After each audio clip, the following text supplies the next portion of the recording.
Okay, welcome, Eleanor. And let's start off with some introductions. So I'm Pamela. I'm from Microsoft on the Python advocacy team.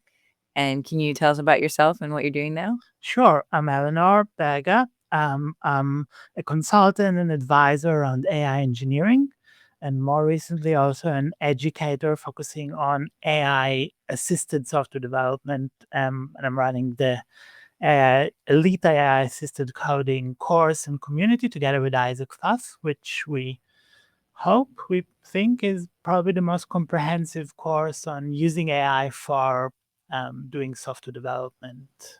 And so you're going to be doing a whole course about AI assisted coding. How did you realize there was like a need for that?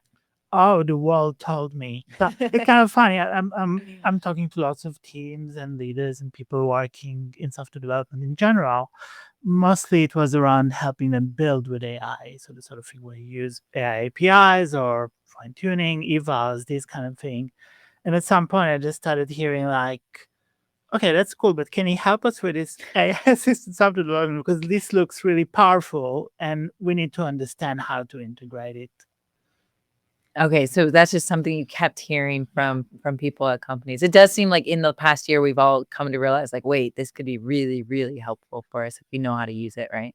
And it became possible, right? So if you asked me a year ago, I would have said, yeah, I don't know, you can chat with AI and it will help you a little bit, but don't count on it too much. And then we got the next generation of models, and it's amazing what they can do. And now the possibilities are so much more powerful.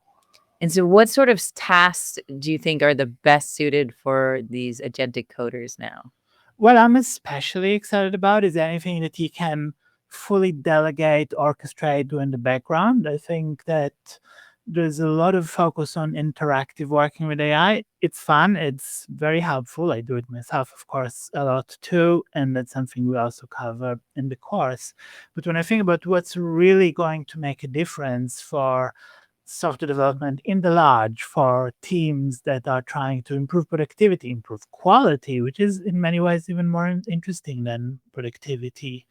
It is the ability to delegate to these agentic models, complete tasks, and get them happening, while you sleep or when you trigger something from a new branch or anything like that. What sort of tools are you using for these delegation scenarios? And I use a lot the GitHub Copilot coding agent, which is the one that's hosted on GitHub. It is really fun, easy to use. Um, you need to get the discipline to write a really good spec, because once it's gone, once you delegated it, this is it. You're not going to intervene anymore. But when you develop good habits and sort of good techniques for doing this, it's really powerful. And I even learned to trigger it through your unpublished API, uh, which which is now available, and kind of get it working from GitHub Actions. Though I have like a few things that like just trigger automatically from time to time and do things like, I don't know, update my documentation or do some code reviews or things like this. So I really like using that. I've used Open Hands quite a bit. It's another sort of remote agent. It's open source that I really like.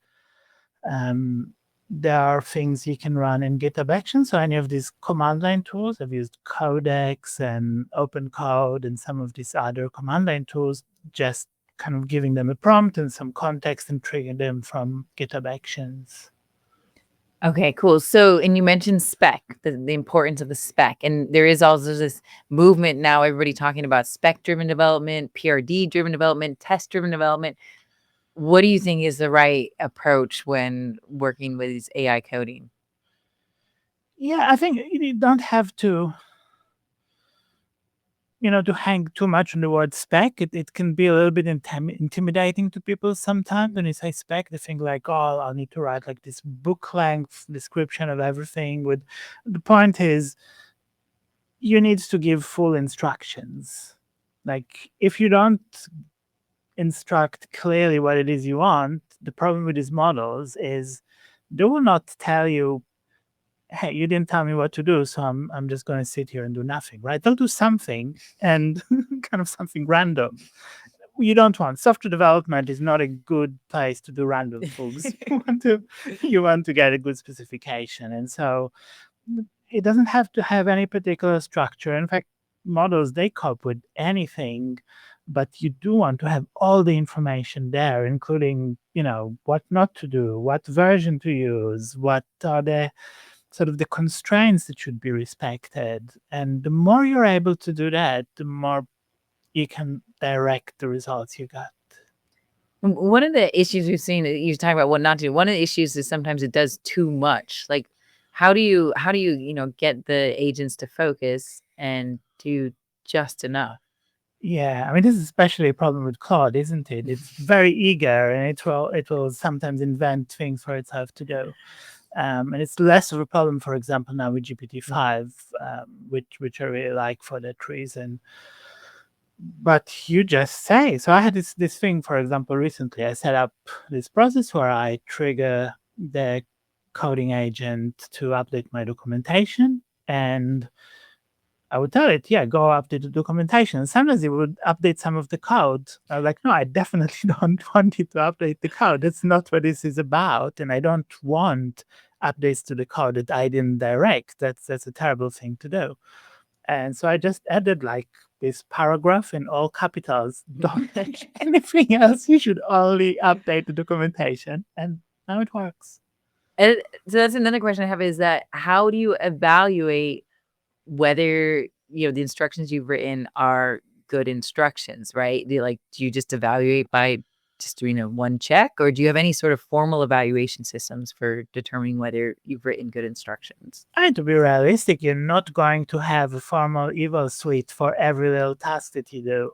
If there is something where it's high stakes, you're doing a lot of it, then yeah, go ahead and write an Evals suite. It's often a lot easier than having to then chase problems again and again. But for simpler things that you do, like one-off or something like this, just try and make sure that you do it in a situation, an environment where the risks are not high, right? So if I do it like in I don't know, an environment where it could have destructive operations, all kind of side effects, that's very risky. But if I do it in a sandbox environment, it would Git, where I can revert whatever it did, the cost is fairly low for experimenting. Do you find that you need to write different prompts for different models? Because you talked about Claude versus GPT-5. Like, what's the experience with different models? It is a bit different, but what's common is you just need to say what you want and say it clearly and unambiguously as much as possible.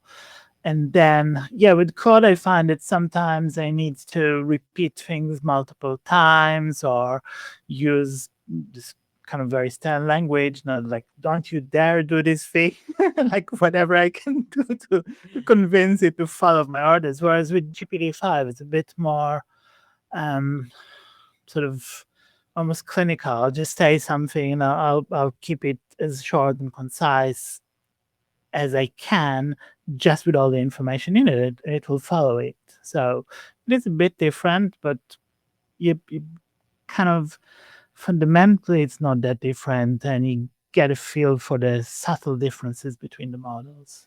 Yeah, is it like, it's stuff like that where you say that with Claude, you have to say, don't you dare. Like, are they like, I really kind of want to evaluate that as like, do you actually have to like, or like using all caps, right? Like stuff like that where people will kind of like say like, oh, if you threaten or if you use all caps, or even some people said like I was sharing a prompt which had a do not, and some people was like, no, if you say do not, then the LM's gonna just do it because it's gonna it's just gonna see what you want to do. So like stuff like that. Like, how do we know like whether we're really like following the best practices and how to get it to stick with what we're saying?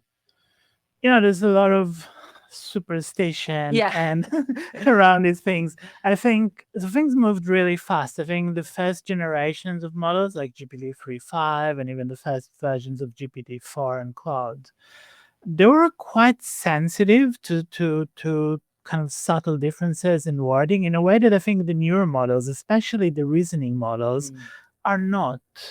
And I'm less concerned about it now. The thing is, you can no, unless you have formal evaluation. So again, if the situation is high stakes, it is important you have the time and the budgets to invest in formal evaluation. Sure, that's the best thing to do and the only way to know for sure. If not, I don't know. I think sometimes I write these things to myself, like, yeah, why would I use all caps? Does it make a difference? I don't know. It makes a difference for me because I'm like, yeah, I vented. I got it out there. I told it like, don't do this. Did it really make a difference? Like, I didn't do a comparison. I didn't try a version with like normal capitalization and one with all caps. Yeah, in some quantum universe, I would just spend all day evaluating little things like that, just because I find it fascinating because it feels like you're like inside the head of the LLM where you're like, oh, this LLM cares about capitalization. Ooh. Anyway, so what's your like current favorite models or like like different models for different tasks? So, yeah, my go-to model for coding is GPT-5. The full model. Yeah, it's really good. It's great at like this really complex analysis. It's really good at following orders. It's very agentic, right? You can send it off and it will go and do a thing and come back like 3 days later with a complete thing. I like that. I use GPT-5 Mini a lot. For some reason, it's not getting enough attention. It's a great model. It doesn't have baked into it all this knowledge that the huge model has, but in terms of the behavior is very similar. And so I'll use it for simpler things where I just need to operate a little, kind of do this, change that, update this file. And it's a lot faster. You get it if you use Copilot, you get it more or less for free. So that's nice. Lately, I've been using the Grok code fast model a lot. It's amazing. It's so fast. It's not very good at like, it's a little bit like a teenager, right? It's not very well behaved, but if you just do simple things, it works really well and it's incredibly fast. That's a nice experience. Yeah, I saw a demo of another one yesterday. Kimmy, I think there was one, or there was one that was surprisingly fast. Where I was like, I assumed it was sped up, but I don't think it was. Oh, when they run it on like Cerebras or one of these specialized providers, yeah. Yeah, I mean, so I think like because that's a big part of it is just the user experience. If you are using these LLMs in the editor as opposed to like the delegation background agents, then you do care about speed and you want it to come back fast. So when a new model comes out, like, do you immediately go and try out the new model? Like, what's your strategy when a new model comes out? Like, how to figure out whether you want to move to it?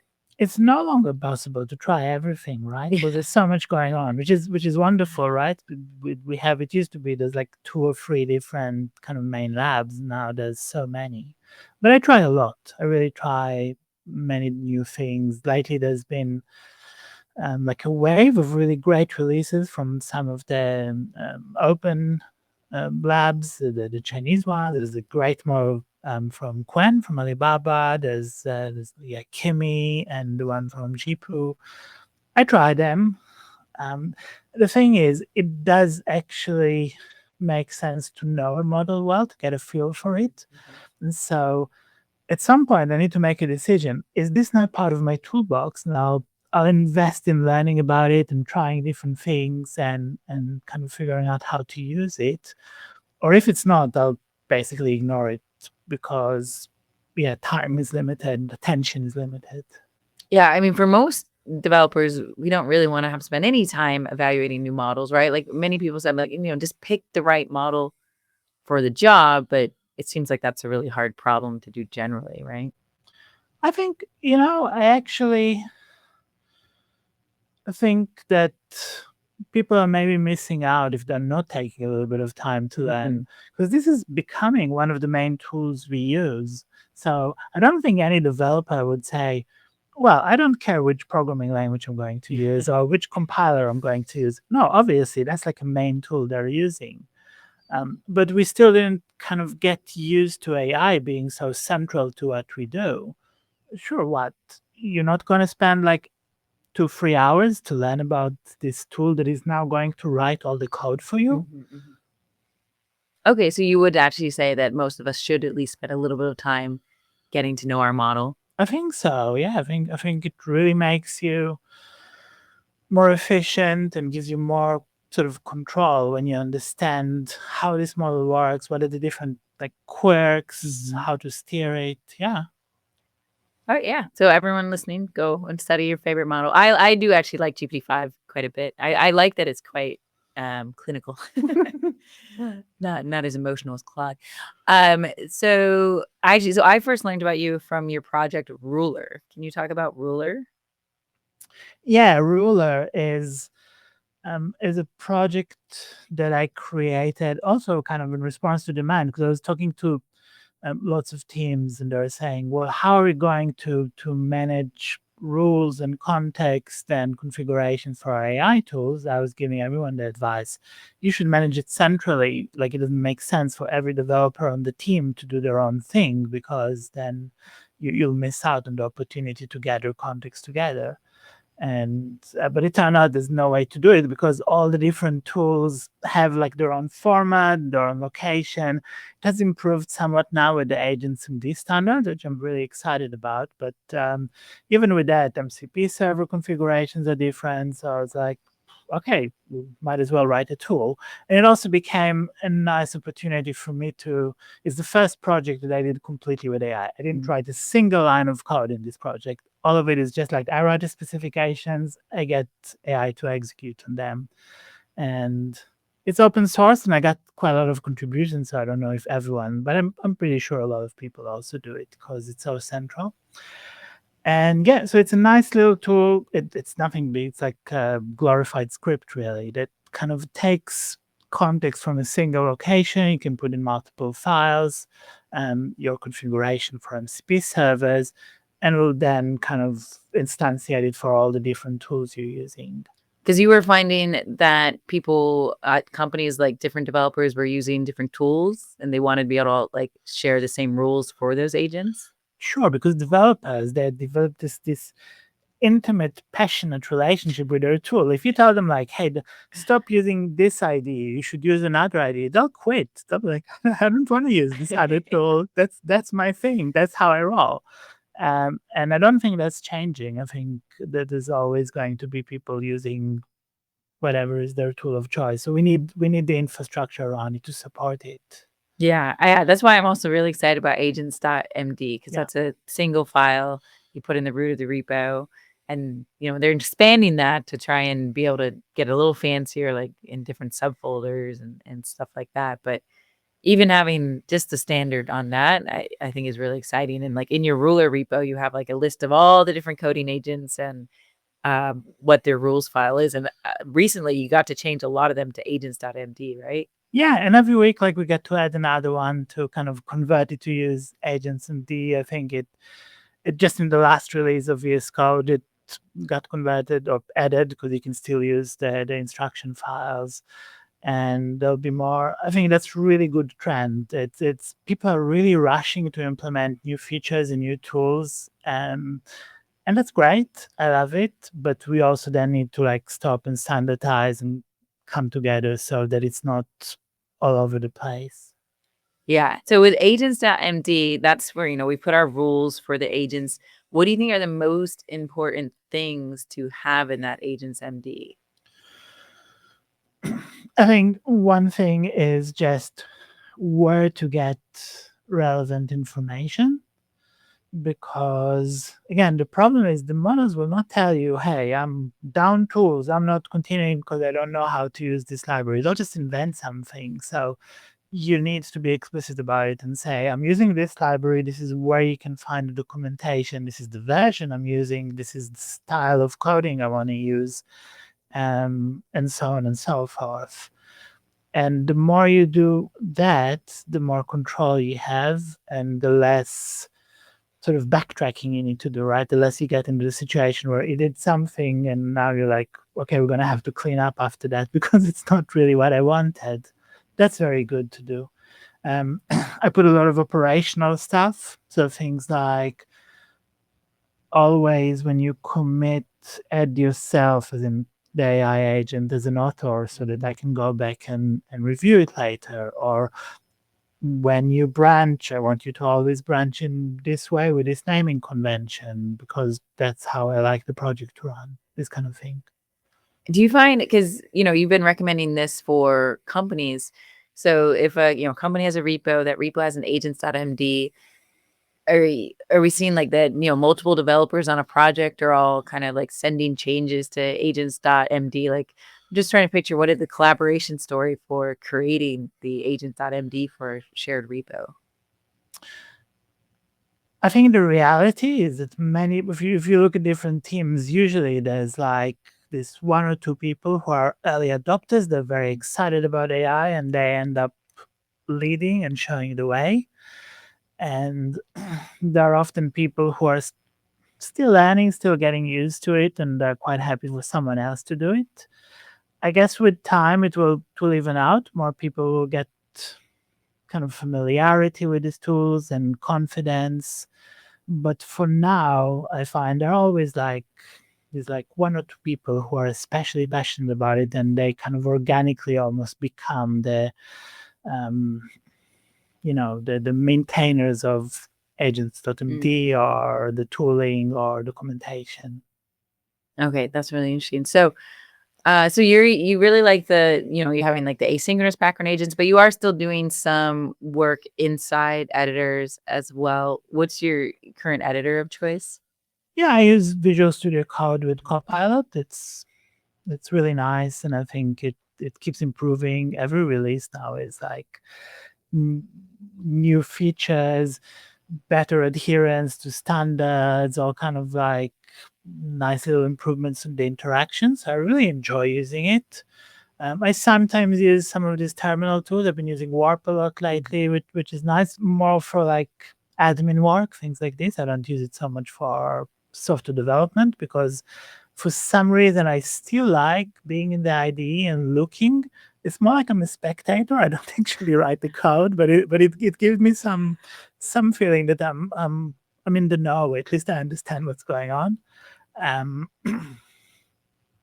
But yeah, more and more I'm trying to just move to delegating and using background agents. I mean, even if they run locally, but I'll still kind of take this approach of I'm going to do everything I can upfront to define these tasks so that then it just happens. What I don't do much is this kind of vibe coding where you kind of do a little bit of this, a little bit of that, backtrack. I find it exhausting, to be honest. So when you're doing, delegating to agents, are you using MCP servers? Are there any like particular MCP servers that have been particularly useful for AI agents? I use some. I use Context 7 always because Okay, it's just really easy solution for this documentation problem. So usually if it's a library or something that I'm using a lot, I'll actually pull the documentation in or at least a link to it. But if I forget to do it or it's just something that sort of comes up, Context 7 often can pull in the stuff. And if not, sometimes I'll use Git MCP for a specific repo I want to refer to. It's really convenient. Playwright I use a lot for anything that has like a UI to just get it to go and review its own work. Markdown, that's really nice to use because you can take like any kind of document, whatever, PDFs, Word documents, and get them in a format that works for the LLM. So these are things I always have available. Tavili I use a lot. It's a nice search engine for LLMs. But other than that, I try to usually rely more on command line tools than MCPs. I don't know if it matters much for the model. Again, that's probably more for my own sake, but I feel that I understand really well how they work and I can review how it operated them. And there are so many of them, right? And many of these tools, they've been around for like years, decades. So I rely more on command line tools than MCPs. Yeah, that makes sense. I think I've seen people argue that that it is a good thing to use command line tools because they do know it very well. They have seen it a lot of CLI usage in their training data. And a lot of times there are equivalent command line tools to MCP servers, right? Often. So for example, for GitHub, there's a really good kind of comprehensive GitHub MCP service. But I found that I can use the GH command line and I don't know if it matters for the model. It matters for me because I understand Right. how it works, what it does. It's a tool I've been using for years now. And so when I see it invoking this command, I'm like, yeah, I know what's going on here. And if there's a mistake, I understand what it is and how to instruct differently. Do you end up like putting in your agents.md like, hey, when you're going to use the GSLI, Yeah. right? Because otherwise it would be probably inclined to use the GitHub MCP server if it knew it had it available, right? Yeah, so one thing I have kind of in my standard instructions at the user level is always prefer using a command line tool Okay. over an MCP server and specific tools that I like it to use. Okay, that's a very good tip. So yeah, on tips, like what are the big tips for people who are getting started on this path of using AI assistant coding? Use more words.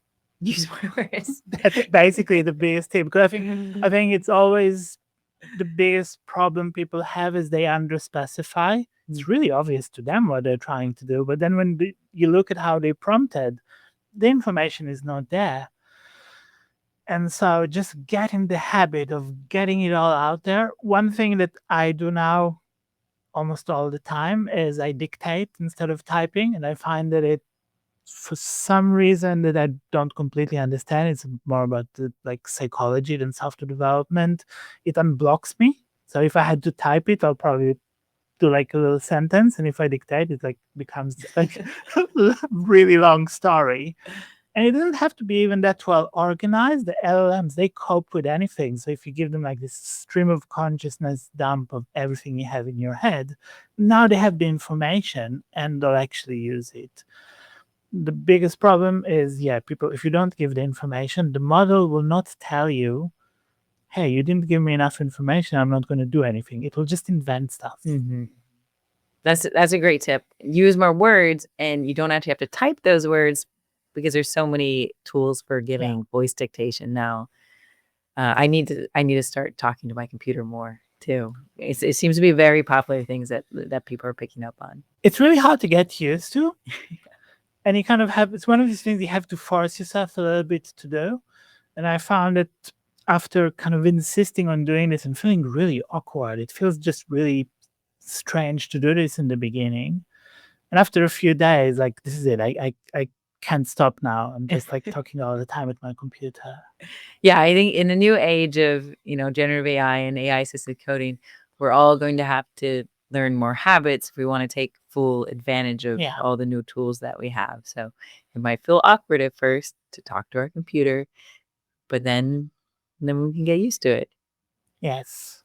All right. So thank you so much. Now, if people want more tips, they can, of course, sign up for your course. And also, you have a great newsletter. Like, you send so many amazing posts every day. So you can also sign up for your newsletter to get more of your tips as well. Yeah, please go follow us.